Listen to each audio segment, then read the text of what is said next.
Attorney, maliban dito sa illegal search, parang malala na rin po kasi itong ginagawa ng kapulisan doon sa ating JMC basement. Parang lumalawak, lumalaki yung butas doon, hukay, doon sa daily activity nila.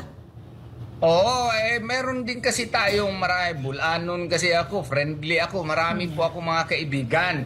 Maski dyan sa mga pulis, dyan nga sa Operation Teknon, marami akong kakilala dyan. Meron pa akong mga natulungan noon sa mga kaso nila. Hindi ko na lang ipaalam kung sino. May mga nagbibigay sa atin ng mga information. Magtataka sila, bakit marami masyado information si Atty. Torion? Marami akong mga kaibigan, maski sa mga pulis.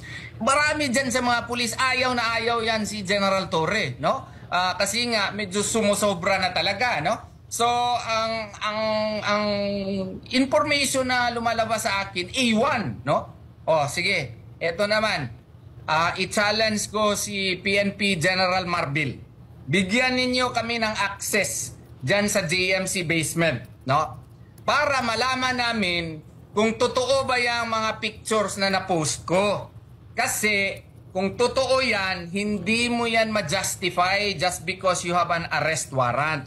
Ano na bang ginagawa ninyo dyan? Treasure hunting? Alam na, sinabihan na kayo ng engineer dyan na walang tunnel dyan. Kayo ang gumagawa ng tunnel. Illegal po yung ginagawa ninyo. Sige nga, papuntahin nyo nga kami dyan bukas. Sama tayo ng mga media, sama tayo ng mga pulis. Kung hindi totoo yung nagawa kayo ng tunnel. Kaya para kung hindi totoo, ay nako, mag-clap kami talaga, no? Kasi kung totoo ito, no? Maski na siguro magkano na yung mga savings ninyo at saka kung meron mang yung mga rumor dyan, no?